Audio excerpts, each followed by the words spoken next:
അതല്ലേ എന്തായാലും രാവിലത്തെ ഭക്ഷണം കഴിഞ്ഞില്ലേ? ഇനി ഉച്ചക്ക് എന്താണ്? ഞാൻ ചോദിക്കാൻ തുടങ്ങിയത് ഉച്ചക്ക് എന്തായിരുന്നു. എടാ ഇന്നലെ വൈകുന്നേരം വന്നപ്പോ മീൻ കൊണ്ടുവന്നിട്ടുണ്ട്. മീനും വെച്ച് ബീറ്റ്റൂട്ട് തോരനും വെച്ച് പൈനാപ്പിൾ പച്ചടിയും വെച്ചാൽ മതിയില്ലേ? അതിലേക്ക് മീൻ സാധാരണ ഇടുന്ന പോലെ ഉലുവായും കടുവൊക്കെ ഇട്ട് ഇഞ്ചിയും വെളുത്തുള്ളിയും ഉള്ളിയൊക്കെ ഇട്ടും അത് നന്നായിട്ട് മൂത്ത് കഴിയുമ്പോൾ നമ്മുടെ മുളക് പൊടി, കുരുമുളക് പൊടി, മഞ്ഞൾ പൊടി ഇതിലേക്ക് ഇട്ട് കൊടുക്കണം കേട്ടോ.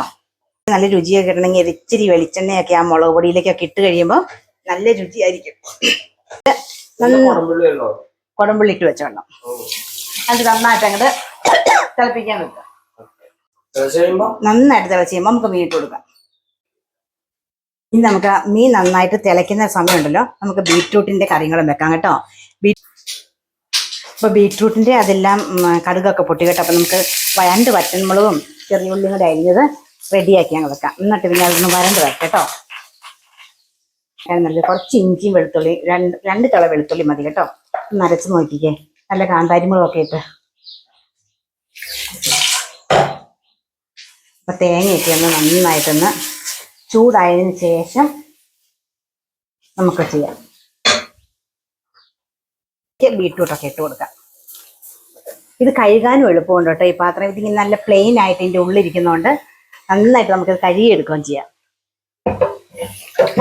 ഒന്ന് കുറച്ച് വെള്ളം ഒഴിച്ച് കൊടുക്കണേ, ഒന്ന് വേവണ്ടേ.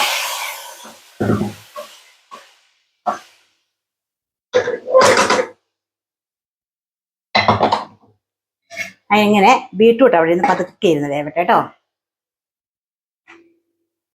ഒക്കെ റെഡിയാക്കി കഴിഞ്ഞപ്പോൾ തന്നെ നമ്മുടെ കണ്ടോ മീൻ നന്നായിട്ട് പുളിയൊക്കെ ഇട്ട് തിളച്ച് വന്നേ. ഇപ്പം നമുക്കിനി മീൻ നമുക്കിതിലേക്ക് അങ്ങ് എടുത്തിടാം.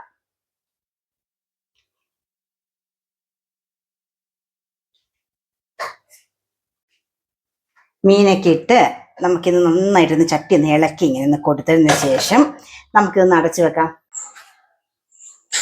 ഇനി നമുക്കൊരു സ്പെഷ്യൽ കറി ഉണ്ടാക്കിയാലോ. നിങ്ങൾക്ക് എല്ലാവർക്കും അറിയാതിരിക്കാം, എന്നാലും എനിക്ക് ചെറിയൊരു പൈനാപ്പിൾ ഉണ്ടായിരുന്നു കേട്ടോ. അപ്പോൾ പൈനാപ്പിൾ കൊണ്ട് നമുക്ക് പച്ചടി ഉണ്ടാക്കിയാലോ. പിന്നെ പൈനാപ്പിൾ ഇതുപോലെ ചെറുതായിട്ട് കട്ട് ചെയ്തതിന് ശേഷം ഇടുക കേട്ടോ. വെള്ളം മതിയെ, വെള്ളം ഒഴിച്ച് ആവശ്യത്തിനുള്ള ഉപ്പ് ഇട്ടിട്ടാട്ടോ അത് വേവാൻ വെക്കണ്ടേ. ഇനി അതിനൊന്ന് വേവാൻ വെക്കുക. ഒന്ന് പാകത്തിനുള്ള വെള്ളമൊക്കെ വെച്ച് ഒന്ന് നല്ല പഴുത്ത പൈനാപ്പിൾ ആട്ടോ ഏറ്റവും നല്ലത് ഇതിന്. അപ്പോൾ പെട്ടെന്ന് നമുക്ക് വെന്തും കിട്ടും. ഇന്ന് നമുക്ക് അടച്ച് വെച്ച് വേവിക്കാം.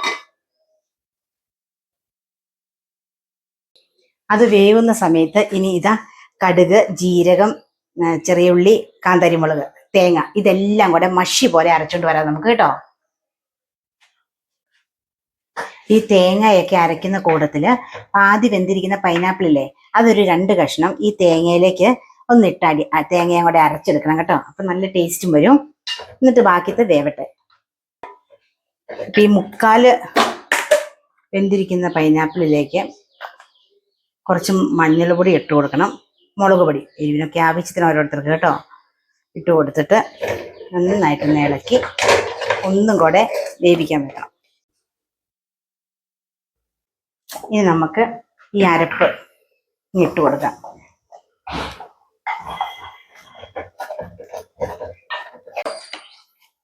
ഇതിലേക്ക് നമുക്ക് 1 സ്പൂൺ പഞ്ചസാര, ഒരു ചെറിയ സ്പൂൺ മതി പഞ്ചസാരയും കൂടെ ഇട്ട് കൊടുക്കാവേ. എന്നിട്ട് ഈ അരപ്പിൻ്റെ ഒരു പച്ച മണം ഒന്ന് മാറണം. അപ്പം അതിന് ചെറുതീര് നമുക്കൊന്ന് അടച്ച് വെച്ച് കഴിക്കാം. തേങ്ങ, കുറച്ച് തൈര് ഇതൊന്ന് ചേർത്ത് ഇതിന് പൈനാപ്പിളിനെ ഒന്ന് അടിച്ചോണ്ട് വരട്ടെ കേട്ടോ. ഒരു 2 ടേബിൾ സ്പൂൺ. അരപ്പൊക്കെ നല്ല പാകമായിട്ട് പച്ചമണമൊക്കെ മാറി നമുക്ക് ഈ തൈര് ഒഴിച്ചു കൊടുക്കാം. തിളക്കരുത് കേട്ടോ. പിന്നെ തൈര് ഒഴിച്ചു കൊടുത്തു കഴിഞ്ഞാൽ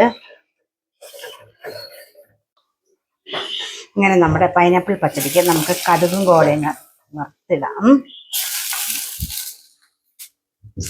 എന്നിട്ട് ഇത് നമുക്ക് ഇങ്ങോട്ട് എടാ ഉച്ചക്കത്തേനുള്ള കറികളൊക്കെ നല്ല കുടമ്പുളി ഇട്ട് വെച്ച മീൻകറിയുണ്ട്, വേണ്ട നല്ല പൈനാപ്പിൾ പച്ചടി ഉണ്ട്, മതിയില്ലേ. അപ്പൊ ബീറ്റ്റൂട്ട് തോരനുണ്ട്. ബ്യൂട്ടിഫുൾ. നീ എന്നെ കളിയാക്കോലടാ. അപ്പൊ എന്റെ പണികളെല്ലാം തീർന്നു. അമ്മ ഇനി കടയിൽ പോയി കഴിഞ്ഞിട്ട് വന്നിട്ട് കാണാം. ചോറെടുത്തില്ലേ? ചോറെടുത്തു. എന്തൊക്കെ കറി? ബീറ്റ്റൂട്ട് തോരനുണ്ട്, ബീറ്റ്റൂട്ട് തോരൻ, പൈനാപ്പിൾ പച്ചടി ഉണ്ട്. നല്ല ടേസ്റ്റ്. വെള്ളം ഒരു വായിക്കൂടെ. നല്ല മീൻ കറി ഉണ്ട്. നൈസ്. അപ്പൊ നമുക്ക് ചോറുണ്ടല്ലോ. കഴിക്കാലോ. കഴിച്ചോ? ഞങ്ങൾ ചോറിനാൻ പോവാം കേട്ടോ. അപ്പോൾ ഇന്നത്തെ ഞങ്ങളുടെ ലഞ്ച് ബ്ലോഗ് തീർന്നു. ഞങ്ങൾ ഷെയർ ചെയ്യാൻ മറക്കരുത് കേട്ടോ. താങ്ക്